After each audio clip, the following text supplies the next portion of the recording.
Hello there and welcome to Black Jackal Gaming. We're going to take a look at the Primaris Judiciar. It's basically set up as an executioner of sorts, but it does have a relatively basic character profile as far as Space Marines go.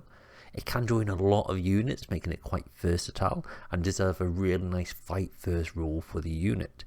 It is basically set up to be a character assassin in combat, and has a couple of abilities that make it a little bit more durable in combat as well. It's priced okay for the stats, but could maybe do with a little bit of a reduction or a little tweak in the stats, but it is quite good in a fair few detachments. It does slightly suffer from Odometer syndrome, which is struggling for an overall purpose and design. Let's take a look at the datasheet. It comes in at 70 points for the model. It's quite reasonable. Got movement 6, toughness 4, a 3-up save, 4 wounds, 5 leadership, which is a little bit on the low side, and 1 objective control. It does also come with a 4-up and vulnerable save, but this is only against melee attacks. For ranged attacks, he comes in with a ballistic skill 3 and has the Absorber bolt pistol, which has the pistol keyword. Has an 18-inch range, which is quite nice. 1 shot, strength 5, minus 1 AP, 2 damage, so quite nice for a standard character pistol. For his melee profile, and this is where he gets a bit better, he has weapon skill 2, and he comes with the Executioner Relic Blade. This comes with the Devastating Wounds keyword, so critical wounds of a 6 bypass the save, and the Precision keyword, so we can target characters within the unit. Comes with 5 attacks, strength 7, minus 2 AP, and 2 damage, so a fairly good profile. Moving on to his abilities, he does come with 2. He comes first of all with Tempo Mortis. This gives him the fight first ability, so if this unit is charged at the start of the fight phase, you get to select this unit to fight first, which is quite nice. Second of all, he has Silent Fury. Every time he kills a character, he gets to add 1 to his attack characteristic for the rest of the game.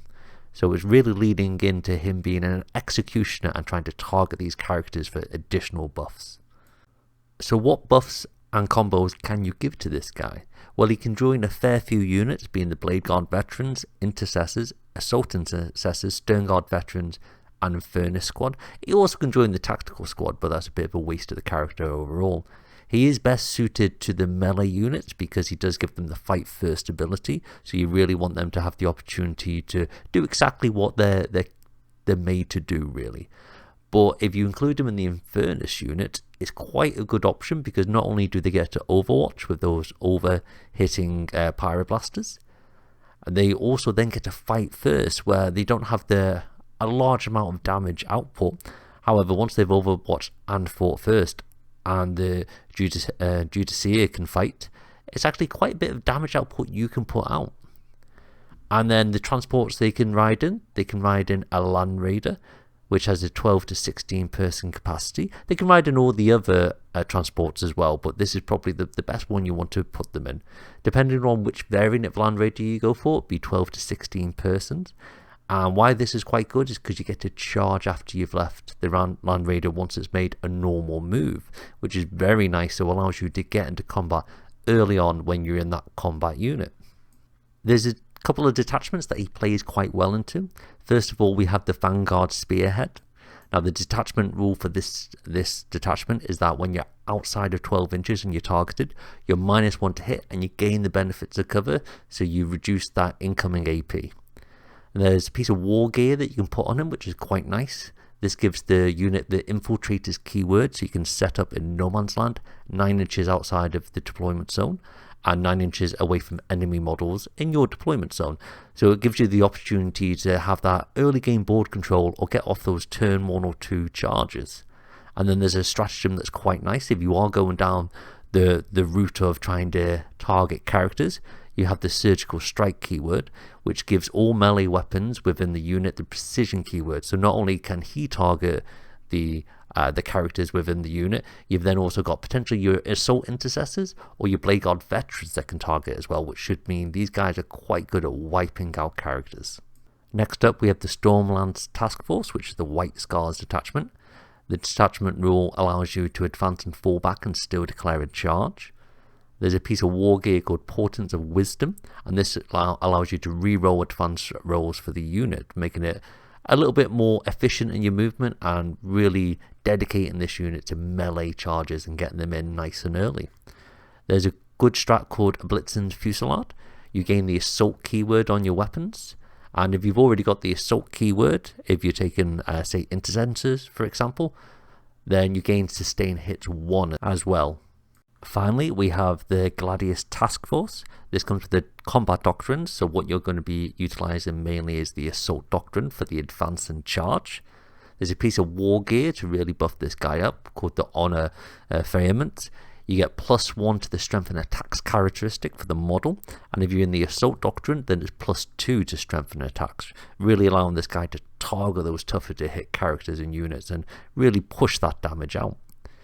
There's a stratagem called Honor the Chapter, where you gain the Lance keyword, and if you're in the Assault Doctrine, you gain AP 1. So if you've got this guy on Assault Intercessors, they're going to be AP 2 on the Chainsword, and the Lance gives them +1 to wound, making those tough to hit targets a bit easier to deal with. There's then Adaptive Strategy, which is another stratagem. This allows you to select a doctrine for this individual unit, and it can be one that you've already been used, so you can really get some efficiency out of the likes of the Assault Doctrine. Finally, there's Only in Death Does Duty End. Each time a model from the unit is destroyed, they can fight on death if they haven't already been selected to do so. So you have the fight first ability, so you're generally going to go first unless you've already got an instance of that going off, or you've charged a unit that has this keyword. And either way, if they do manage to kill your models, then you have the ability to fight back. And if you fight back with the Judiciar, he's got the ability to take out characters in the process as well, which is quite nice. So in all, he's quite a good character. He's slightly overpointed perhaps, or his abilities could be a little bit less niche. Say for example, he gets the invulnerability save regardless of whether it's from a melee attack or not. It's quite versatile because if you put him with a Stern Guard veteran for example, now they don't have a huge amount of damage output because they are 0 AP strength 4 1 damage, but the fight first ability really allows them to kick up with their 5 attacks going in, and then if you're giving them abilities on top where you can get the additional AP, or you can get the +1 to wound, or a combination of them going off, then it allows these slightly weaker shooting units to actually be quite viable in combat at the same time.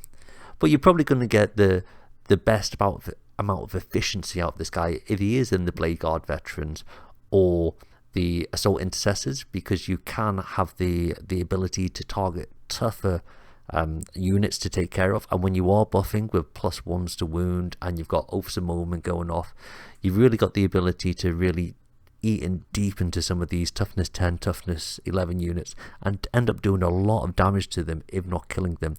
The Devastating Wounds keyword, if you do manage to get it off and it is a character, well then there's certain instances where you could get this guy up to 9-10 attacks depending on how efficiently you can use him, and a bit of luck on your side as well. Thank you for watching the video. If you have any comments, then pop them below in the comment section. If you enjoyed the video, then please hit the like button as it greatly helps the channel. Hit the subscribe button to see any future Warhammer content. Take it easy and see you next time for more grim darkness from the 41st millennium.